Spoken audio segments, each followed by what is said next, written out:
email solution do you use for communicating? Microsoft, Google. I mean, what email solution are you using today and have you used to communicate with your network? I use the Gmail account, but I use Outlook to manage it. And why do you feel that's advantageous? I mean, why have you chosen Gmail and why have you chosen Outlook? I don't know. I like Google products. I've been on Gmail for a really long time, and it works well for me. Okay. And Outlook, because that's what we used at the office. It was just easy to connect my Gmail account into my Outlook, and so I'm managing both work and personal email using that application.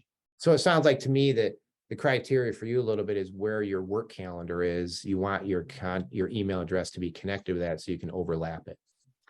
Well, the calendar is a little bit trickier because like in Outlook, you can put your Gmail credentials into Outlook and it'll come up, right? All my folders, everything comes up and it works just like Outlook works.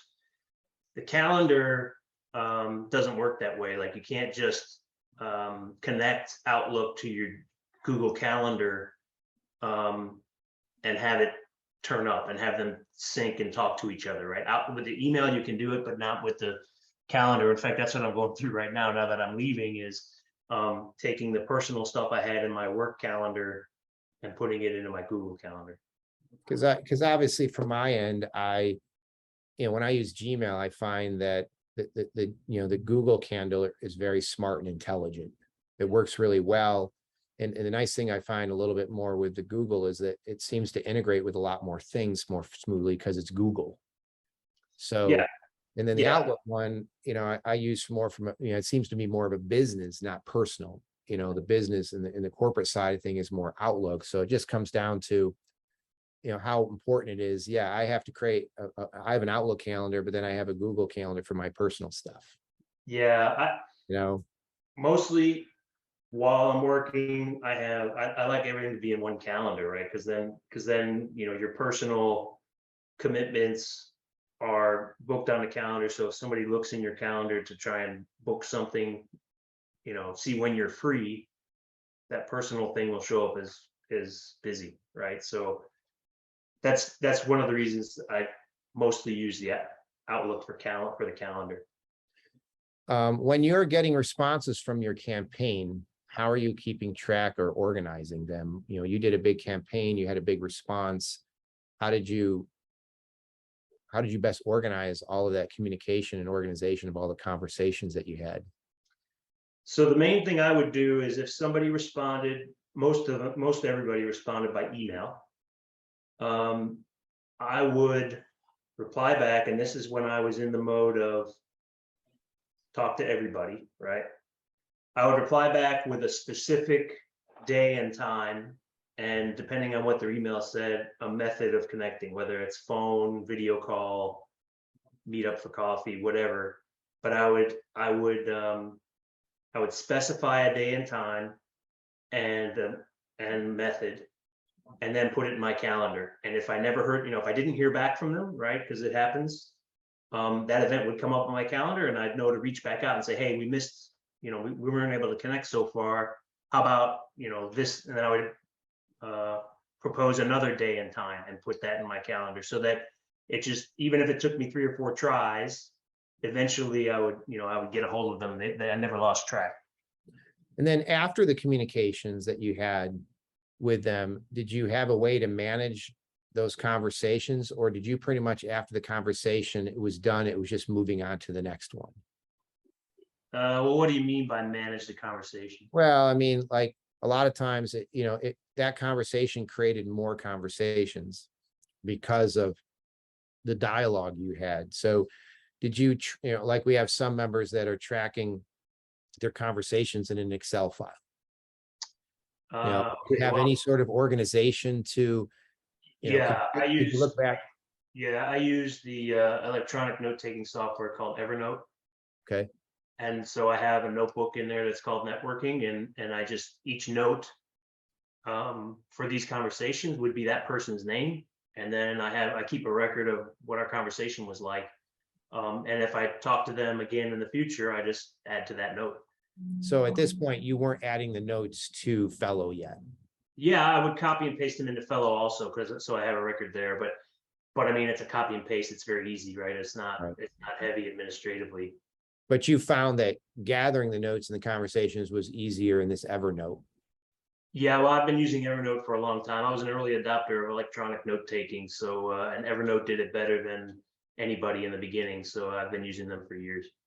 Now, did you create any sort of hierarchy or order to how you handled your response? Or did you just respond to everybody in the order that they, emailed you? It was probably in the order that they got back to me, because again, my mission was to talk to everybody, right, on the first pass. And so this next go around, if you notice on my campaign, it's again targeted at the C-suite. It's the same 90 people that I sent to earlier, but in one I have language that says, I'd like to get on a call. The other, it says, if you'd like to get on a call, let me know. And the third one is the people that didn't respond, but I'm just giving them an update, Okay. Now, it may have been years or longer when the last time you communicated with your contacts. How did you approach the conversations of the people that you haven't spoke to in 5, 10, 15 years when you got on the phone with them? I was just transparent about what I was up to. And a lot of that is your pitch, right? Where, people don't just stop working and retire when they're 55 anymore. People are living longer and healthier and want to stay engaged. And but maybe you want it to change from a full-time gig to something that's not full-time, like the advisory or board position. And the way you find those opportunities is through your network. And most of us are not very good at staying in touch with our network. And so I'm using this tool I found, and that's how I ended up reaching out to. You kind of answered this before, but what did you use any sort of calendar meeting technology or tools at all? Like, obviously, I use Calendly. Are you using anything that you helped schedule, or was it more manual and just providing a time? It was manual. It was Okay. manual. I don't. Would you do that differently the next time? I mean, do you think it'd be more advantageous to provide it more of a calendar tool? I mean, how do you feel about that when it comes to your network? I mean, I've never used the calendar tool, to be honest. Sometimes, the Calendly thing is a little bit obnoxious to me. Mhm. You Okay. know, you get emails and reminders, and it's almost badgering. And I know you can probably adjust how that works, but Yep. I don't know. I feel like I'm pretty efficient just using the calendar kind of manually, and it's not a very heavy administrative lift. What method did you use to communicate? Phone, Zoom, in person? Did you find any to be more effective than another?